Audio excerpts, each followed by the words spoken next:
if I told you that America's entire auto industry is now on the brink of collapse? And it's not because of China, Europe, or Wall Street. It's because of Canada. For decades, the U.S. auto market ruled North America, powered by free trade deals and cross-border supply chains. But that era is over. Canada just launched a shocking economic strike. Tonight, I am announcing Canada will be responding to the U.S. trade action with 25% tariffs against $155 billion worth of American goods. Slamming American automakers with brutal tariffs, cutting off key resources, and flipping the entire supply chain toward Europe and Asia. Factories are shutting down, prices are skyrocketing, and Detroit is on the verge of economic ruin. So how did Washington let this happen? Why did Canada pull the trigger now? And most importantly, could this be the moment America's auto empire falls forever? What's happening? How about this for a warning from one auto industry expert? The price of new cars in the U.S. will skyrocket in coming weeks, and maybe even sooner than you think, after President Trump announced 25% tariffs are coming on all cars and car parts shipped to the U.S. What began as a routine tariff dispute quickly spiraled into a full-scale economic war, one that no one saw coming. And this time, Canada was not playing defense. It was on the attack. The spark came when Washington blindsided Ottawa with sweeping new tariffs. Citing national security and economic protection, President Trump's administration imposed heavy penalties on Canadian exports. But very importantly, tomorrow tariffs 25% on Canada and 25% on Mexico. Including automotive parts and raw materials essential to car manufacturing. For years, America had used tariffs as a blunt instrument, assuming Canada would grumble and absorb the hit. But this time, Ottawa refused to fold. Instead of quietly accepting the damage, Canada struck back with a move so bold it stunned the global auto industry. The Canadian government announced plans to impose a 100% tariff on all American-made electric vehicles.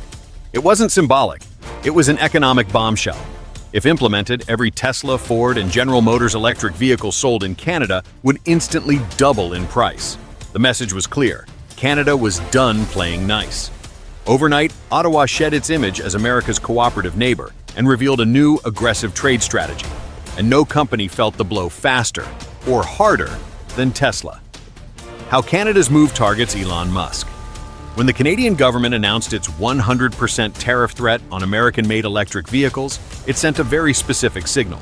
This wasn't just about trade policy or balancing the economic scales. It was a direct strike at Elon Musk and his empire. Tesla's global success was never built on cars alone. Behind every shiny Model 3 or Model Y was a fragile, carefully engineered supply chain, and Canada sat at the heart of it.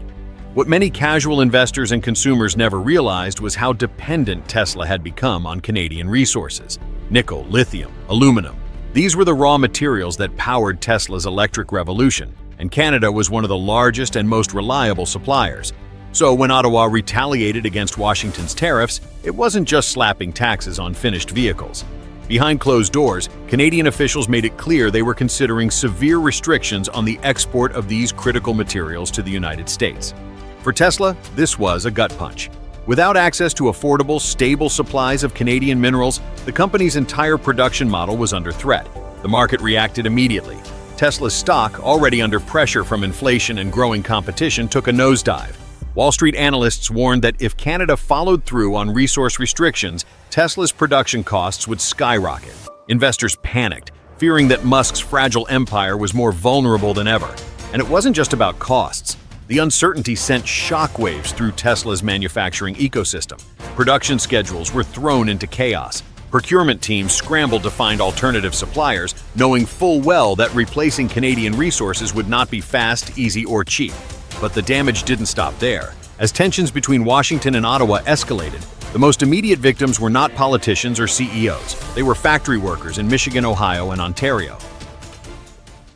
The supply chain that had once operated like a finely tuned engine was now falling apart piece by piece.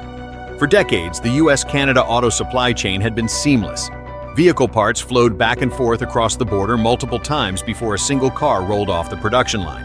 But when Canada retaliated against US tariffs, that flow stopped overnight. Canadian parts manufacturers, facing retaliatory duties and threatened resource restrictions, slowed shipments. American factories designed to run on just-in-time delivery systems found themselves with empty shelves and stalled assembly lines. The fallout was swift and brutal. In Michigan, assembly plants that once churned out thousands of vehicles a day began cutting shifts. In Ohio, suppliers laid off workers by the hundreds as contracts dried up. Even in Canada, factories were forced to scale back production in response to the brewing trade war. The North American auto industry, once a model of cross-border efficiency, was now a battlefield. Automakers scrambled to source parts from other countries, but the logistics and costs were impossible to ignore. Delays piled up, orders were canceled, and most importantly, consumers started to notice. Because without a functioning supply chain, the American dream of car ownership was about to get a whole lot more expensive. Price shock. What if your dream car suddenly cost $10,000 more? That question was no longer hypothetical. It was about to become reality for millions of American consumers. As the trade war intensified and factories slowed production, the ripple effect reached dealership floors across the country, and the result was sticker shock like America had never seen. With supply chains grinding to a halt and Canadian tariffs looming over every American-made electric vehicle, automakers had only two options: cut production or raise prices. And cutting production wasn't viable, so the price increases began. Dealerships from Detroit to Dallas reported immediate price hikes of $5,000 to $10,000 on popular models like the Ford F-150, Chevrolet Silverado, and Tesla Model 3. And this wasn't price gouging, it was survival. The raw materials and parts that kept production moving were now twice as expensive, if available at all. Automakers passed the costs straight to the consumer, leaving families and buyers stunned. But the pain didn't stop at new cars. As new vehicle prices soared, demand for used cars surged. Pre-owned vehicles, once an affordable option for middle-class Americans, became hot commodities. Prices jumped across the board, locking thousands of buyers out of the market entirely. And the irony? This trade war, which had been pitched as a strategy to protect American jobs and industries, had done the exact opposite. It made cars more expensive, factories less stable, and consumers less secure. But the chaos didn't stop with rising prices. This was just the beginning of America's auto collapse. Wall Street panic, billions of dollars vanished overnight. The auto market collapse had officially begun. What started as a political dispute between Washington and Ottawa had spiraled into a full-blown financial disaster, and Wall Street was the first to feel the tremors. The moment Canada announced its retaliatory tariffs on American-made vehicles and threatened to redirect its trade partnerships toward Europe, the stock market reacted violently. Investors who once treated American automakers like safe, blue-chip giants were suddenly scrambling for the exits. In just 48 hours, the combined market value of Ford, General Motors, and Tesla plummeted by over 130 billion United States dollars. For the auto sector, it was one of the most brutal stock wipeouts since the 2008 financial crisis. Hedge funds liquidated their positions. Institutional investors dumped millions of shares. Small retail investors who had poured their savings into America's auto resurgence were left stunned. The collapse spread to parts suppliers, transportation firms, and even Wall Street banks heavily invested in North American manufacturing. Confidence evaporated overnight as the entire ecosystem surrounding America's auto industry started to buckle under the weight of geopolitical chaos. Financial analysts quickly downgraded the entire auto sector, issuing dire warnings about long-term profitability and supply chain disruption. No one could predict where the bottom was. Auto stocks were in freefall, and with every drop in share price, faith in American manufacturing crumbled. But the chaos wasn't confined to Wall Street. As the market crashed, a darker reality began to unfold in the heart of America's auto empire. Detroit's darkest hour. As Wall Street panicked, the shockwaves hit Michigan, Ohio, and Texas with devastating force. In less than a week, factory shutdowns began rolling across the Midwest like falling dominoes. General Motors announced temporary closures of 3 assembly plants in Michigan and Ohio, citing parts shortages caused by the Canadian trade retaliation. Ford followed suit, halting production lines in Texas and laying off thousands of workers. Tesla, which had already been battered by Canada's 100% tariff threat, began furloughing employees at its Nevada battery facility and slowing operations at its Texas gigafactory. For the workers who built the American auto industry, this wasn't a financial story. It was their lives falling apart. In Detroit, factory gates that had once symbolized middle-class prosperity now stood locked and silent. Families who had relied on stable auto jobs for generations were left scrambling to make ends meet. The United Auto Workers Union erupted in protest. Tens of thousands of members staged walkouts, demanding Washington step in to resolve the crisis. Picket lines stretched across Michigan and Ohio with signs reading, "We built these cars, now we're paying the price." It wasn't just direct factory workers feeling the pain. The ripple effects hit parts suppliers, transport companies, local diners, schools, and communities whose economies depended entirely on auto production. Economists estimated that over 300,000 American jobs were now at risk, with the majority concentrated in Rust Belt states. And as job losses piled up, another crisis began to unfold, not on the factory floor, but in the minds of American consumers. The Great Auto Boycott. The tariff war and supply chain breakdown didn't just cripple factories, it sent new car prices soaring. In a matter of weeks, the average cost of a new vehicle jumped by over 8,000 United States dollars. Dealers, caught in the middle of a crisis they couldn't control, passed those costs directly onto customers. For American families already struggling with rising mortgage payments and grocery bills, the price spike was the last straw. Car buyers canceled orders. Leasing contracts were abandoned. Dealership lots that had once been bustling were now ghost towns. But the backlash wasn't just about price, it was about trust. Consumers blamed automakers for failing to protect supply chains. They blamed Washington for triggering the trade war. And they blamed the entire system for turning something as basic as car ownership into an unattainable luxury. Even used car markets spiraled out of control. As new vehicles became too expensive, demand for used models surged, driving prices to historic highs. For many Americans, the dream of owning a car wasn't just slipping away, it was vanishing. And while American buyers were turning away from dealerships, one of America's closest partners was quietly preparing to do the same. Mexico watches and waits. What if Mexico is the next to abandon U.S. automakers? That question haunted economists and policymakers as Mexico quietly strengthened its trade relationships with Europe and Asia. For decades, Mexico had been the silent workhorse of North American auto manufacturing. Parts flowed seamlessly across borders. Vehicles were assembled in a cross-border ballet that kept prices low and production high. But as tensions between Washington and Ottawa spiraled, Mexico began re-evaluating its place in the alliance. Behind closed doors, Mexican officials opened trade talks with the European Union and South Korea, exploring new agreements that would reduce reliance on the United States. Mexican automakers and suppliers, watching American chaos unfold, began hedging their bets, investing in new production facilities designed to serve global markets without U.S. If Mexico followed Canada's lead and pivoted away from American trade, the entire North American auto network would fracture. The carefully constructed supply chains that stretched from Ontario to Ohio to Guadalajara would crumble, taking with them millions of jobs, billions in revenue, and decades of economic cooperation. And as Mexico watched and waited, the rest of the world prepared to capitalize on America's unraveling auto empire. Europe seizes the moment. While Washington and Ottawa were locked in an economic brawl, European automakers quietly swept in and rewrote the rules of North America's automotive market. They didn't just tiptoe in, they flooded the Canadian market with attractive offers, superior deals, and brand loyalty campaigns that left U.S. automakers scrambling. Volkswagen, Renault, and Stellantis were at the forefront of this strategic offensive. Volkswagen expanded its dealership footprint in every major Canadian city. Renault, previously an underdog in North America, took advantage of the US-Canada trade standoff to introduce incentives and financing options that were impossible for American brands to match.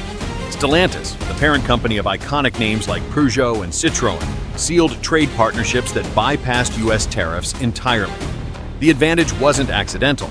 Canada had already signed a comprehensive trade agreement with the European Union back in 2017, the Comprehensive Economic and Trade Agreement, or CETA. Under CETA, European automakers were exempt from many tariffs that now crippled U.S. imports. When Washington tightened its grip on trade, Europe's position in Canada only grew stronger. Canadian consumers responded. Showroom floors once dominated by Ford, Chevrolet, and Jeep quickly filled with European alternatives. The numbers were staggering. In the first 6 months of the trade dispute, European car sales in Canada jumped by 35%, while U.S. brands saw a 28% decline. For American automakers, it was a nightmare scenario. They weren't just losing market share, they were being frozen out of a market they dominated for nearly a century. What was supposed to be a trade war with Canada had opened the door to Europe, and U.S. brands were powerless to stop it. But as Europe seized its opportunity, another economic superpower wasn't far behind, and their move would hit even harder. China and South Korea move. In Asia's auto industry wasted no time filling the gap left by America's crumbling influence in Canada. As supply chains fractured and U.S. brands stumbled, Chinese and South Korean automakers aggressively expanded their operations. Chinese companies like BYD and NIO moved fast. They announced new partnerships with Canadian suppliers of lithium, nickel, and aluminum, resources crucial for electric vehicle production. These weren't short-term contracts, they were long-term, ironclad deals that locked out American companies from the Canadian supply chain. South Korea's Hyundai and Kia joined the offensive. They ramped up Canadian advertising, introduced factory discounts, and expanded production capacity at their North American plants to absorb displaced Canadian demand. Their strategy was simple but devastating: offer Canadian consumers affordable, feature-packed alternatives while U.S. brands struggled with tariffs and supply shortages. The result? Within 6 months, Hyundai and Kia's combined sales in Canada jumped by 21%. Chinese brands, virtually unknown to Canadian consumers 5 years earlier, captured nearly 10% of the market. American automakers watched from the sidelines, unable to respond. Every step of their production process relied on Canadian raw materials and seamless cross-border trade, both of which had now been severed. Asia's power play wasn't just about cars, it was about control of the entire supply chain. And at the heart of that control was a much bigger battle, one being fought underground. Resource war. As the North American trade dispute spiraled, a global scramble erupted over Canada's most valuable assets, its critical minerals. Lithium, nickel, and aluminum are the lifeblood of the modern auto industry, especially for electric vehicles. And Canada sat on one of the richest, most accessible deposits of these resources. South American companies launched bidding wars to secure exclusive access to Canadian mines. Meanwhile, American automakers found themselves outbid, outmaneuvered, and locked out. The Canadian government didn't hesitate to capitalize. In an unprecedented move, Ottawa offered resource extraction rights and subsidies exclusively to foreign partners who agreed to long-term trade deals that explicitly excluded U.S. companies unless Washington removed its tariffs. The effects were immediate. By the end of the year, over 80% of Canada's lithium output was under contract with European and Asian buyers. Nickel and aluminum followed similar trajectories. American automakers, once reliant on a stable, tariff-free flow of Canadian materials, suddenly faced skyrocketing costs and dwindling access. This resource war wasn't just about immediate profits, it reshaped the entire future of the auto industry. Without stable access to these minerals, American automakers faced long-term production insecurity, one that would cripple their ability to compete globally. But as the resource war escalated, it triggered something even more dangerous: the collapse of a global economic system. The end of free trade, the ripple effects of the US-Canada trade dispute extended far beyond auto manufacturing. It shook the very foundation of the global free trade system. For decades, free trade agreements like NAFTA and later the USMCA had created one of the most efficient, interconnected automotive supply chains in the world. But now, tariffs, retaliations, and fractured alliances threatened to dismantle it overnight. As Canada pivoted toward Europe and Asia, other countries took notice. Mexico, once a loyal U.S. trade partner, began exploratory talks with European Union officials. South American nations, sensing American weakness, started renegotiating their trade terms. Even long-standing allies like Japan and Australia reconsidered their economic ties to Washington. What had started as a North American trade dispute spiraled into a global realignment. American isolation accelerated as foreign governments forged new partnerships and trade deals that excluded the U.S. altogether. By the end of the year, over 30 new bilateral and multilateral trade agreements had been signed worldwide, none of them involving the United States. The era of seamless cross-border automotive trade was over. But the global tremors weren't the final blow. The real damage was about to hit America's economy at home. Economic shockwaves. The trade war between Washington and Ottawa was supposed to be a strategic move, a calculated attempt to bring Canada to the negotiation table. Instead, it unleashed economic devastation across America's heartland. Nowhere was the collapse felt more deeply than in the auto towns of Detroit, Toledo, and Flint, once the beating heart of America's manufacturing dominance. In Detroit, the numbers told a brutal story.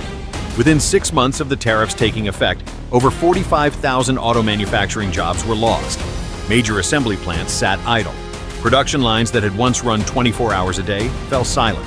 The hum of machinery and the chatter of workers disappeared, replaced by boarded-up factories and empty parking lots. Toledo and Flint, cities that had spent decades rebuilding after previous economic downturns, were hit even harder. In Toledo, unemployment soared to nearly 18% as suppliers and smaller factories shut their doors. Flint, still reeling from the fallout of the 2016 water crisis, faced a new catastrophe as its remaining automotive jobs disappeared. The economic shockwaves didn't stop there. Real estate markets in these cities collapsed. Home values plummeted as laid-off workers defaulted on mortgages. Small businesses, diners, hardware stores, grocery shops that depended on auto workers' paychecks struggled to stay afloat. By the end of the first year of the trade war, nearly 3,000 small businesses had permanently closed in Michigan and Ohio alone. The trade war had started as a battle over tariffs. It ended with communities crumbling under the weight of mass unemployment and economic despair. But the economic collapse was only the beginning. Political explosion came the political. As factories shuttered and unemployment soared, political chaos erupted. Governors of key auto-producing states, many of whom had once supported Washington's tariff strategy, began turning on the administration. Michigan's governor publicly declared the trade war a disaster for working families. Ohio's governor went further, calling for an immediate repeal of the tariffs and launching a state-level inquiry into the economic damage. In Congress, the backlash was swift and brutal. Bipartisan coalitions formed, demanding accountability from the administration. Congressional investigations were launched to assess the trade war's impact, with hearings dominated by heart-wrenching testimony from laid-off auto workers, struggling small business owners, and devastated community leaders. The media seized on the political turmoil. Headlines screamed about the betrayal of America's industrial heartland. News outlets ran nightly segments showing the human cost of the tariffs, foreclosed homes, shuttered factories, and abandoned streets in once thriving cities. The White House found itself on the defensive. The administration's initial claims of protecting American jobs rang hollow in the face of mounting evidence that the trade war had achieved the opposite. Approval ratings plummeted, and the president's political opponents wasted no time capitalizing on the chaos, framing the trade war as the single greatest policy failure in modern American history. The political damage was irreversible. Washington's credibility, both at home and abroad, lay in ruins. But while politicians fought in Washington, American consumers faced a far more immediate crisis. The consumer crisis. The economic and political fallout of the trade war quickly reached American driveways. As production lines ground to a halt and supply chains disintegrated, the cost of building a car skyrocketed. Tariffs on Canadian materials like aluminum, nickel, and lithium forced manufacturers to pay nearly double for essential components. That cost didn't stay in corporate balance sheets. It was passed directly to consumers. Within the first year, the average price of a new vehicle in the United States jumped by nearly $9,000. For middle-class families already struggling with rising living costs, the dream of buying a new car slipped out of reach. Used car prices soared even higher. With new vehicle production in freefall, demand for pre-owned vehicles exploded. Dealers reported bidding wars over used inventory, with prices increasing by over 40% in some markets. For many Americans, even buying a reliable used car became a financial stretch. Auto loans became more expensive and harder to secure. As prices climbed, lenders tightened credit requirements, leaving millions of potential buyers unable to afford monthly payments. Leasing options dwindled, and interest rates surged as banks tried to protect themselves from the growing economic instability. For the first time in decades, owning a vehicle became a luxury rather than a necessity. The North American auto market, once defined by mass production and affordability, transformed into an exclusive market accessible only to the wealthy. And as consumers struggled to keep their cars on the road, a much larger question loomed over the entire industry. The big question. The structural damage caused by the US-Canada trade war went far beyond lost jobs and higher car prices. It shook the very foundation of America's auto industry and left experts wondering whether it could ever recover. Canada's shift toward Europe and Asia wasn't temporary. Trade deals, resource contracts, and new manufacturing partnerships had already been signed. Ottawa's message was clear. North America's supply chain would no longer revolve around the United States. For American automakers, the consequences were catastrophic.